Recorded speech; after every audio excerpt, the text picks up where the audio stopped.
what happens when you take a global view of security and see it through the eyes of someone that spent the last year flying between London, Sydney, Singapore, Tokyo and Europe? Well, today's guest is Darren Fields, and he knows that perspective better than most. Because as Senior Vice President for UK and Asia Pacific at IGEL Technology, he's helping redefine what prevention-first security looks like at the endpoint. And from landmark partnerships with Lenovo, Palo Alto Networks and CrowdStrike to a fresh focus on disaster recovery and AI readiness, IGEL's ecosystem is expanding incredibly fast. And here at Now and Next in Frankfurt, Darren explains to me how regional differences are shaping adoption and why prevention first is replacing a reactive defence, and what it takes to move from buzzwords like zero trust to tangible results. And he will also share today how the company's partnerships are helping enterprises simplify complexity, control costs, and turn the endpoint into a strategic control point for business continuity. So as we approach another year of rapid change in cybersecurity and AI, how can organisations build the resilience before they need it? And also, what can Darren's global travels tell us about the shared challenges uniting every IT leader from Tokyo to London and beyond? A quick thank you to our sponsor for supporting this mission to make technology more accessible and more relatable. And their backing helps me produce over 60 thoughtful interviews a month and share how innovation is continuously changing our world. As you all know, I often talk to founders and business leaders who spend months building incredible products. But it's easy to forget how that one overlooked login or unsecured Wi-Fi connection can bring everything crashing down. That's where Nord Layer comes in. It's a business security platform built for the modern hybrid team. No hardware, no complicated rollout, just a simple toggle-ready solution that lets you secure your entire network in minutes. And it does this by combining VPN, access control and threat protection so your people can connect safely from anywhere. So your people can connect safely from any device and any network and anywhere. So whether you're 5 people or 500, you can scale it within a few clicks and sleep better knowing that your data's protected by the same team behind NordVPN. So if you've been putting off network security because it feels too technical or too expensive, don't wait any longer. Please visit nordlayer.com/techtalksdaily and use the coupon code TechDaily-28 for 28% off your plan. But now, on with today's show. So a massive warm welcome to the show. Thanks for joining me here at IGEL's Now and Next in Frankfurt. Can you tell everyone listening a little about who you are and what you do? First of all, pleasure to be here. Thanks for having me. I'm Darren Fields. I head up the UKI and Asia Pacific business for IGEL.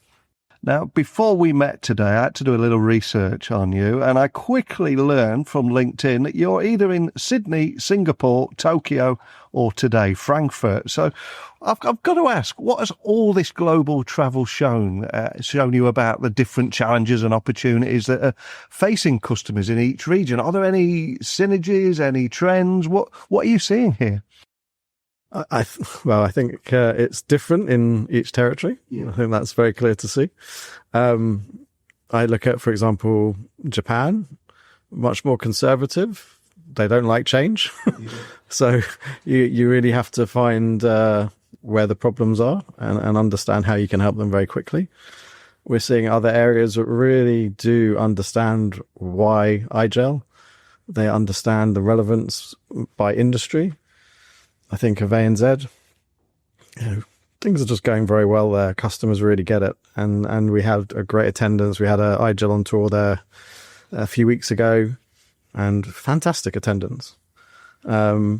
Asia, generally, again, really good messaging, resonating with customers, really good conversations progressing.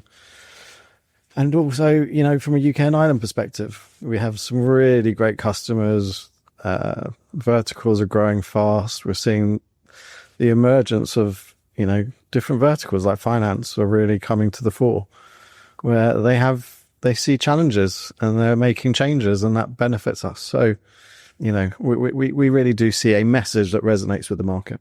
It really does feel like you've got quite a unique vantage point there with the air miles that you're covering. And I think IGEL's partnership momentum also seems stronger than ever, from Lenovo and Climb Channel Solutions to Palo Alto Networks. What do you think's driving this surge in collaboration, and how do you see these partnerships helping customers move from complexity to simplicity and security, which is something that so many are chasing right now? So we've worked really hard rebuilding the channel in a number of the countries over the last few years. And I think customers are really excited, and that's driving an excitement in our partners. They see the opportunity to improve their relationships with their customers, helping them with their value propositions and fixing problems for their customers. And we're seeing that across many, many partners. And as we go on this journey of the preventative security model and the IGEL Ready program, we're integrating and working with many, many more partners. And some of these are global partners, some of these are local partners, but all with that same ambition of how do we help the customer improve their endpoint strategy. And I think the announcement around Palo Alto Networks is particularly interesting. So how does that partnership reshape the balance between strong security, smooth user experience, for example, especially for industries like healthcare and finance, where things like compliance are just non-negotiable? It feels like that's a big part of it. It is. And customers are really taking us down that journey. I mean, I look at this, we talk about the preventative security model, and it really is redefining our place from a security perspective. And then you start to work with the Palo Altos, the CrowdStrike. I have many customers right now saying, you have to integrate with CrowdStrike. And as long as you do that, we're going to be very successful together. But we can see that across many different, potential partners in the industry, like the Palos and others. Yeah. So, we see that just broadening our potential reach, and they see the opportunity. It strengthens their value proposition to sell a solution alongside us. And I was also reading that you've said before that the endpoint has become the control point for everything from zero trust to business continuity. So how do you see that role evolving, especially as things like AI and automation continue to change the way IT teams operate day to day? I see us as the sort of the glue in the middle, really, that brings all of those different solutions together. You think about, Klaus mentioned earlier, like the three-ring circle. You talk about the hardware providers, you talk about the VDI, you talk about the zero trust. We sit firmly in the middle of bringing all of those solutions together to provide that adaptive secure desktop and giving that contextual access that our customers want. So I feel we're very much integrated in all of those pieces. I'm also curious, across all your travels, what are the biggest mindset shifts that you're seeing from IT leaders in particular? Are they still reactive to threats, or are we finally seeing that prevention first culture beginning to take hold, or is that a utopia that we're a long way from? What are you seeing? You're laughing there. So, Yeah, I think it's a utopia that we are still a long way from, but there are definitely examples of customers making change. I see a lot of very, very large customers starting to question, for example, bring your own device. And was that a good strategy for them? Some of them are literally ripping it out and saying, no, we need a much more centralized control. And that's where IGEL helps them to take that centralized control. So we're seeing different things across different industries, but we're a long way from utopia. I mean, there's a long way to go yet. And you mentioned bring your own device. What about bring your own AI? Is there a lot of nervousness around that too? There is definitely nervousness around AI and where that's going. But, wherever you go, again, I was in a meeting in Japan, and I talk about Japan being quite conservative. This customer was leading the charge. I mean, they're taking a secure browser approach with IGEL. So they've ripped out VDI completely. So you're just, seeing little snippets of, okay, we're taking a few different strategies. And of course, we're both from the UK, and there's been some pretty high-profile attacks there, from Marks and Spencers to Jaguar, Land Rover, etc. Is that changing perspectives in the UK and Europe? Because it's no longer what might happen, but it will happen. Yes, I think it is changing perspectives.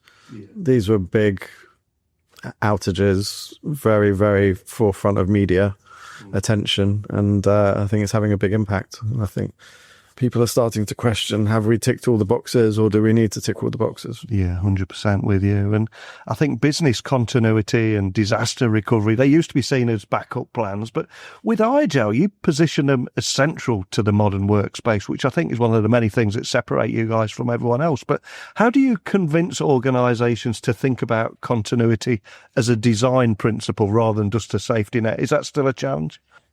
I think it's still a challenge, but I think, I've seen significant pipeline starting to build around BCDR, and I think it really does resonate with our customers. They've spent a lot of time thinking about their sort of disaster recovery around data centers. How do I have isolated environments for my data storage? But they haven't really done that on the endpoint. And 90% of attacks come through the endpoint. I mean, there was only a recent report. So, they have to start thinking about, well, how do I secure that area? Because while I'm not securing that area, I'm leaving myself open. Yeah. And obviously we're here talking at Now and Next. It's day one today. Seen a lot of keynotes this morning. I think something like 10 announcements. What did you take away from everything that you saw, and what excites you about that long list of announcements?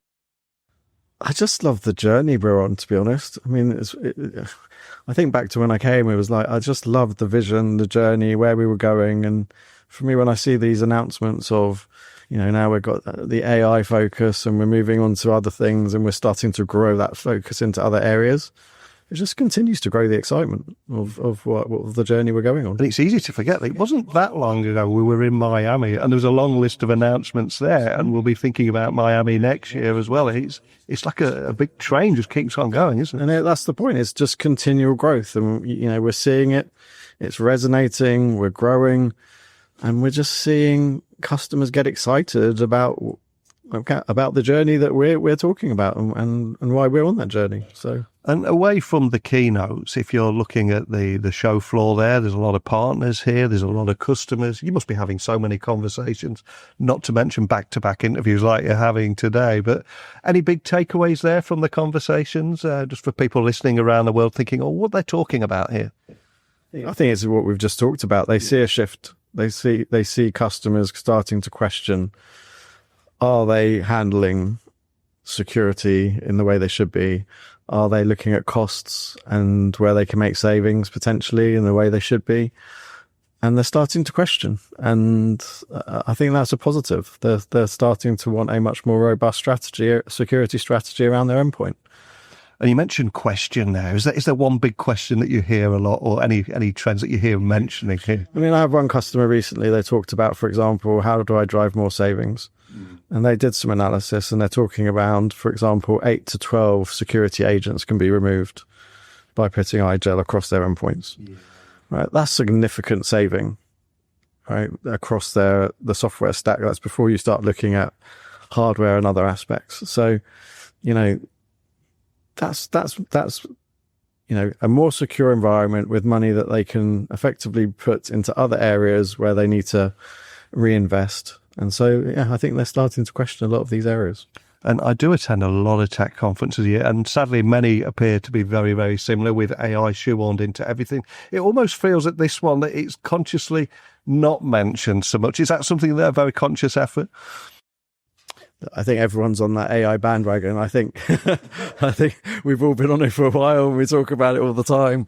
I use it all the time. Yeah. But, I think you've got to get it right. And I think we're trying to launch things at the right point where we feel that it's got a real meaning to it, rather than just jumping on an AI bandwagon. And that really comes across. And obviously you've spent the last few months all around the world connecting teams and customers across multiple continents.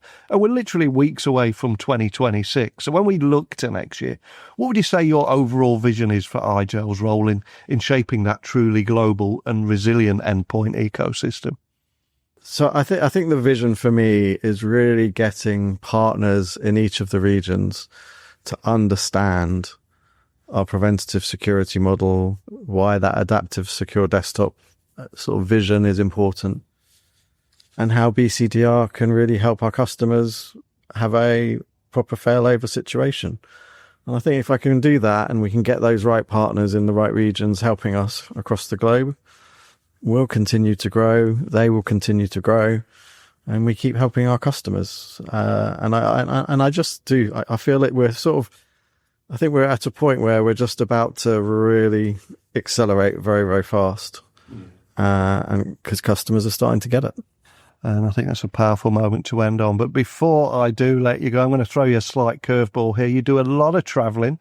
Now, for the podcast, we have an Amazon wish list where I ask my guests to leave a book that they may like to recommend or a Spotify playlist for a song they'd like to add. I don't mind either. Guilty pleasures are allowed. But what's that final gift you like to leave everyone listening?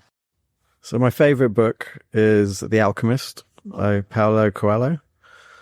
And it's a book I love. For me, you just get so many life messages, business messages without talking business. It's not a business book. It's a fictional book, but it's just got a wonderful message around it and about taking the journey and how you take the journey and what you learn on that journey. So I sort of relate. I feel we're on a journey. And so, yeah, I think that book really resonates. Love that. And for everyone listening that can't attend, if they want to find out more about Now and Next or IGEL, the journey, the latest announcements, anywhere in particular you'd like to point everyone listening if you want to connect with you or your team? I think, first of all, please follow on LinkedIn and listen to all the great messaging we put out there. But obviously, please look at our website, see all the updates, to connect with IGEL, connect with myself. We try to get as much messaging out there that hopefully helps our partners, our customers, and our networks as well. Well, I will have links to everything so people can find out more information, get everything that they need. But when's your next flight? I've got to ask, you're flying home from Frankfurt in a few days. When's your next one? In 2 weeks, I go to Japan for Omnissa One and their event in Tokyo. Only there for a few days, and then hopefully I can have some downtime with no travel for a few weeks anyway. Fantastic. Well, for anybody listening in Japan, I urge them to come check you out. Maybe say hello. Maybe say that they heard you in Frankfurt talking to me. But more than anything, just thank you for stopping by. Thank you for having me. Hearing Darren talk about prevention first security, I think makes one thing clear. Resilience is no longer a side project. It's actually a design principle. And from listening to his travels, I think he's seen the same themes repeat. Organisations questioning old models like bring your own device, rethinking of cost structures, and a realisation that most threats still start right at the endpoint. And IGEL's model of adaptive and secure desktops and built-in business continuity all feel incredibly timely in a world where downtime can cost millions, or in Land Rover's case, billions. And I also appreciate the transparency around things like AI. I mean, rather than racing to badge every product as AI-powered or AI-driven, Darren described a much more deliberate path, which I felt incredibly refreshing. Something focused on meaning and timing. And that restraint may prove to be the smartest long-term strategy of all. So, if today's conversation has inspired you to rethink your approach to prevention, continuity, and global endpoint strategies, please check out IGEL's latest updates on LinkedIn, go through their website. And before you go, take a page from Darren's recommendation here, The Alchemist. I'll be adding that straight to our Amazon wishlist. And I think his story is just a reminder that every professional journey, even one that spans different continents, is really about just learning from the road itself. But over to you. What will your next chapter look like? Please pop by techtalksnetwork.com. Let me know your thoughts. And other than that, I'll be back again very soon with another guest. Bye for now.